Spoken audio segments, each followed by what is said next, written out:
ಹೆಬ್ಬಳಲು Shri Chakramata YouTube channel ವೀಕ್ಷಕರಿಗೆ ನನ್ನ ಹೃತ್ಪೂರ್ವಕ ನಮಸ್ಕಾರಗಳು. ಸುಭಾಷಿತ: ಜೀವನದಲ್ಲಿ ಕನಿಷ್ಠ ಒಬ್ಬ ಸ್ನೇಹಿತನನ್ನು ಗಾಜಿನಂತೆ ಮತ್ತು ಒಬ್ಬ ಸ್ನೇಹಿತನನ್ನು ನಿಮ್ಮ ನೆರಳಿನಂತೆ ಇಟ್ಟುಕೊಳ್ಳಿ, ಏಕೆಂದರೆ ಗಾಜು ಎಂದಿಗೂ ಸುಳ್ಳು ಹೇಳುವುದಿಲ್ಲ ಮತ್ತು ನೆರಳು ಎಂದಿಗೂ ನಿಮ್ಮನ್ನು ಬಿಟ್ಟು ಹೋಗುವುದಿಲ್ಲ. ನೋಡಿ ಎಷ್ಟು ಚೆನ್ನಾಗಿದೆ. ಅದೇ ಗಾಜಿನಂತೆ ಇಟ್ಕೋಬೇಕು. ಗಾಜು ಯಾವ ಥರ ಸುಳ್ಳು ಹೇಳುತ್ತಾ? ಕಂಡುಬಿಡುತ್ತೆ, ಏನೇ ಇದ್ದರೂ ಅದ್ರಲ್ಲಿ ಕಂಡುಬಿಡುತ್ತೆ.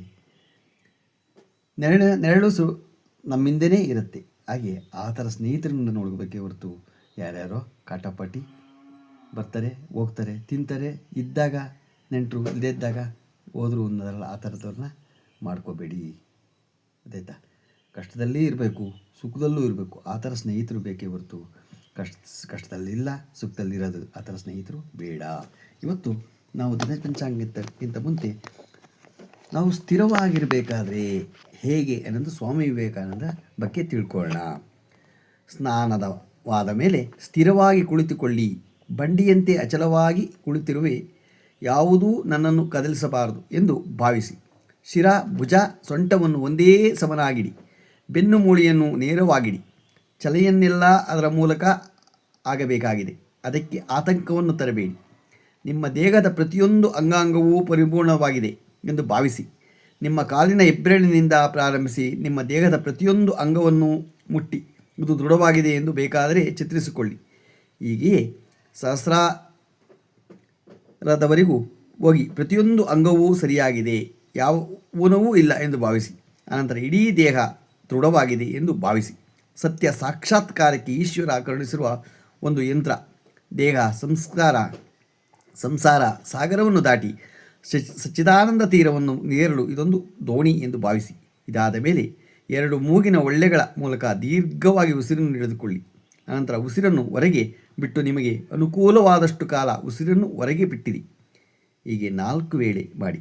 ಅನಂತರ ಸ್ವಾಭಾವಿಕವಾಗಿ ಉಸಿರಾಡಿ ಜ್ಞಾನಜ್ಯೋತಿಯನ್ನು ನೀಡೆಂದು ದೇವರನ್ನು ಪ್ರಾರ್ಥಿಸಿ. ಯಾರು ವಿಶ್ವವನ್ನು ಸೃಷ್ಟಿಸಿರುವನೋ ಅಂತಹ ದಿವ್ಯ ಜ್ಯೋತಿಯನ್ನು ಕುರಿತು ನಾವು ಧ್ವನಿಸುತ್ತೇವೆ ಎಂದು ನನ್ನ ಬುದ್ಧಿಯನ್ನು ಪ್ರಚೋದಿಸಲಿ. 10-15 ನಿಮಿಷಗಳು ಇದನ್ನು ಕುರಿತು ಚಿಂತಿಸಿ. ಧ್ಯಾನದಲ್ಲಿ ಆಗುವ ಅನುಭವಗಳನ್ನು ಗುರುವಿಲ್ಲದೆ ಮತ್ಯಾರಿಗೂ ಹೇಳಬೇಡಿ. ಸಾಧ್ಯವಾದಷ್ಟು ಕಡಿಮೆ ಮಾತನಾಡಿ ಶುದ್ಧ ಚಾರಿತ್ರ್ಯವನ್ನು ರೂಢಿಸಿಕೊಳ್ಳಿ. ನಾವು ಆಲೋಚಿಸಿದಂತೆ ಆಗುವೇನು. ಪವಿತ್ರ ಧ್ಯಾನ ನಮ್ಮ ಮನೋಮಾಲಿನ್ಯವೆಲ್ಲ ನಾಶ ಮಾಡಲು ಸಹಾಯ ಮಾಡುವುದು. ಯೋಗಿಗಳಲ್ಲದವರೆಲ್ಲ ದಾಸರು. ನಾವು ಮುಕ್ತರಾಗಬೇಕಾದರೆ ಬಂಧನಗಳ ಮೇಲೆ ಬಂಧನಗಳನ್ನು ತುಂಡರಿಸಬೇಕು. ಎಲ್ಲರೂ ಅತೀಂದ್ರಿಯ ಸತ್ಯವನ್ನು ಪಡೆಯಬಹುದು. ದೇವರು ಸತ್ಯವಾದರೆ ನಾವು ಅವನನ್ನು ನೋಡಬೇಕು. ಆತ್ಮವಿದ್ದರೆ ನಾವು ಅದನ್ನು ಅನುಭವಿಸಬೇಕು.